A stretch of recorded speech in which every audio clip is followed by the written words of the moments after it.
Hello everybody, आज का हमारा टॉपिक है डिस्काउंट। पिछले वीडियो में हमने प्रॉफिट लॉस को समझा था, आज हम डिस्काउंट की बात करते हैं। तो नॉर्मली जैसे ही डिस्काउंट की बात होती है तो हमारे दिमाग में आता है भाई कितने परसेंट डिस्काउंट, 10%, 20, 30। आजकल तो कंपनियां 85% तक का डिस्काउंट है, तो सोचने पर दिमाग मजबूर हो जाता है कि रियल कॉस्ट कितनी है इसकी।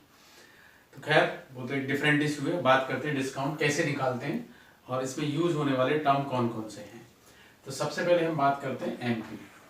एमपी को हम मार्क प्राइस कहते हैं।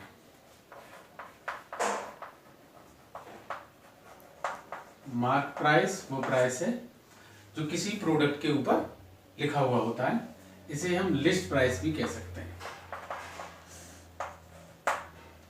इसके अलावा जो सेकंड टर्म आता है दैट इज द डिस्काउंट। तो डिस्काउंट को यहां आप प्रॉफिट और लॉस की तरह समझ सकते हो, क्योंकि डिस्काउंट एमपी के ऊपर दिया जाता है। जैसे मार्क प्राइस मान लो 500 रुपीज है, तो आपने 10% उस पर डिस्काउंट दे दिया, तो इस तरीके से डिस्काउंट निकाला जाता है। फिर उसके बाद में जो आपका सेलिंग प्राइस आ जाता है, एमपी माइनस डिस्काउंट के बाद सेलिंग प्राइस। तो चलो देखते हैं किस तरीके से हम इस तरह की प्रॉब्लम्स को सॉल्व करते हैं। तो सबसे पहले हम बात करते हैं एसपी। जब भी हमें सेलिंग प्राइस निकालना है किसी भी प्रोडक्ट का, तो उस पर पहले आप एमपी माइनस डिस्काउंट। तो डिस्काउंट आपका जितने परसेंट है उसको आप मार्क प्राइस में से माइनस करेंगे तो आपका सेलिंग प्राइस आ जाएगा। एग्जांपल के लिए आप समझ सकते हैं, let MP of any article is 500 rupees. अब इस पे आपको जो डिस्काउंट परसेंट है 10%, 10% डिस्काउंट है। तो आपको जब एसपी निकालना है तो SP equal to 500 minus 10% of MP. जो मार्क्स प्राइस है उसका 10% आपको माइनस करना पड़ेगा। तो 10% को आप कन्वर्ट करेंगे रेशियो में इनटू एमपी आपका 500 है, तो 500 हो जाएगा 50 रुपीज। तो यानी आपको जो सेलिंग प्राइस पड़ेगा 450 रुपीज का पड़ेगा। इस तरीके से आप एमपी निकाल सकते हैं। यदि आपको डिस्काउंट परसेंट निकालना है तो सेम बिल्कुल ऐसे ही होगा जैसे आपने प्रॉफिट परसेंट निकालना था। तो उसके लिए आपको फॉर्मूला सेम ही है, जहां आपको प्रॉफिट यूज किया था वहां आप डिस्काउंट यूज करेंगे। तो discount percent equal to discount upon MP into 100।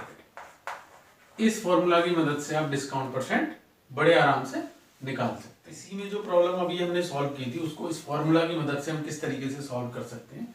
Discount percent equal to MP minus SP. अब एमपी माइनस एसपी हमने डिस्काउंट के लिए लिख दिया, क्योंकि जब हम डिस्काउंट निकालते हैं तो discount equal to MP minus SP. तो हम इसकी जगह पे डिस्काउंट के प्लेस पे एमपी माइनस एसपी लिख सकते हैं अपॉन एमपी इंटू 100। तो अभी हमने डिस्काउंट 10% दिया था, अभी एक प्रॉब्लम सॉल्व की थी, और एमपी हमारा 500 रुपीज था।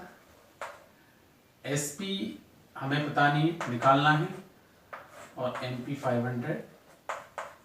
इस तरीके से हम इसको सॉल्व कर सकते हैं। तो 10 इक्वल टू, अब आप इसको 500 माइनस एसपी अपॉन 5, ये इससे क्रॉस हो जाएगा। अब आप इसका क्रॉस मल्टीप्लाई करेंगे तो 500 minus SP equal to 10 into 5 equal to 50। तो SP equal to 50 minus 500 that is the minus 450। तो जैसा कि अभी हमने निकाला था, तो हमारा जो सेलिंग प्राइस आया वो 450 रुपीज आ गया। माइनस से हमने माइनस। देखिए किस तरीके से हम percent discount equal to discount upon MP into 100 आपको डायरेक्टली निकालना है तो इस फॉर्मूले से निकाल सकते हैं, और आपको एमपी और एसपी निकालना है with the help of this formula.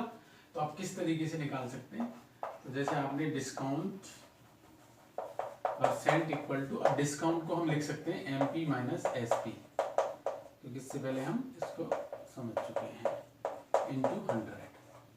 अब इससे आपको निकालना है डायरेक्टली एसपी निकालना है मान लो, तो इस फॉर्मूला से SP इक्वल टू का फॉर्मूला किस तरीके से जनरेट होगा हम इसमें देखते हैं। तो इसके नीचे हमने 1 लिया, इसको हमने क्रॉस मल्टीप्लाई किया। तो जब हम क्रॉस मल्टीप्लाई करेंगे तो हमारा MP माइनस SP इंटू 100 ये साइड में आ जाएगा equal to MP into discount percent, इससे मल्टीप्लाई किया। तो अब हमें निकालना है SP निकालना है, इसीलिए हमें बाकी MP और 100 को दूसरी तरफ ट्रांसपोज करना पड़ेगा। तो फर्स्ट टाइम हम MP minus SP equal to MP into discount percent, मैं शॉर्ट में लिख रहा हूँ, अपॉन 100 आ जाएगा, क्योंकि 100 के इधर मल्टीप्लाई है, ट्रांसपोज करने में डिवीजन। अब हमें सिर्फ SP निकालना है, तो MP को भी हमें दूसरी तरफ ले जाना है, या हम इसको इधर ले आएंगे। तो आप SP equal to MP into 100 minus percent discount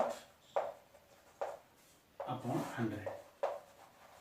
तो इस तरीके से हमारा फॉर्मूला जनरेट हो जाएगा SP equal to MP into 100 minus percent discount upon. इसी से यदि आपको MP निकालना है तो बहुत simple, MP equal to SP into, और ये पलट जाएगा 100 अपॉन 100 माइनस परसेंट डिस्काउंट। तो इस तरीके से आप परसेंट डिस्काउंट इक्वल टू इस फॉर्मूला से आप MP और SP डायरेक्टली हमने इसकी मदद से दो फॉर्मूले जनरेट कर दिए। इस तरीके से आप डायरेक्टली वैल्यू इनमें पुट करके भी सॉल्व कर सकते हैं SP MP के लिए, और परसेंट डिस्काउंट निकालना है तो इसे यूज कर सकते हैं, इसको भी यूज कर सकते हैं। इसी में अगर आपको सक्सेसिव डिस्काउंट दिया है, कंटिन्यूएशन में discount 1 2 first second third discount दिया है, तो कैसे सॉल्व करेंगे। जैसे प्रॉफिट लॉस दिया था, इसी तरह से सक्सेसिव डिस्काउंट को किस तरीके से हम निकाल सकते हैं। तो आप एक एग्जांपल से समझ सकते हैं। सपोज करो हमने कोई एक कवर्ड खरीदा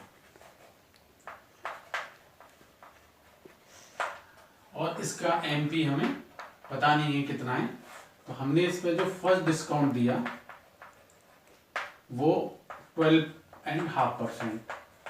इसके बाद हमने एक और सेकंड डिस्काउंट जो दिया, सेकंड डिस्काउंट दे दिया हमने इस पे 7.5%। तो फाइनल इसका MP कितना होगा, और लास्ट में जो कस्टमर को जो पे करने पड़ते हैं 2590 रुपीज, ये कस्टमर पे करता है। तो at that situation what will be the MP। तो मार्क्स प्राइस ऑफ कवर्ड क्या है, तो किस तरीके से निकालेंगे, जैसे हमने प्रॉफिट के केस में निकाला था, इसी तरीके से MP equal to SP into change factor, change factor वाला फॉर्मूला यूज करके हम इसको बड़े ही आराम से निकाल सकते हैं। तो SP, अब चेंज फैक्टर जैसा हम पहले, अब डिस्काउंट के केस में जो चेंज फैक्टर होगा वो माइनस में जाएगा, तो 100 माइनस परसेंट चेंज या परसेंट डिस्काउंट अपॉन 100, ये फॉर्मूला बनेगा। अब इसमें आपको 2 बार डिस्काउंट 3 बार, तो चेंज फैक्टर आपका 3 बार ही रिपीट होगा। तो इसमें आपका जब हम MP निकालेंगे तो MP, अब सेलिंग प्राइस आपका 2590 कस्टमर पे करता है। अब फर्स्ट डिस्काउंट आपका 12.5% है, तो 100 माइनस 12.5 अपॉन 100। फिर कंटिन्यूएशन में सेकंड डिस्काउंट आपका 7.5% है, तो 100 माइनस 7.5। इस तरीके से आप इसको सॉल्व करेंगे। Then now 2590 into 100 minus 12.5 87.5 upon 100 into 92.5 upon 100। तो जब इस कैलकुलेशन को आप करेंगे तो आपका जो मार्क्स प्राइस आएगा वो 3200 होगा। तो इस तरीके से बड़ी ही आसानी से आप कैलकुलेट कर सकते हैं सक्सेसिव डिस्काउंट के केस में। That's it.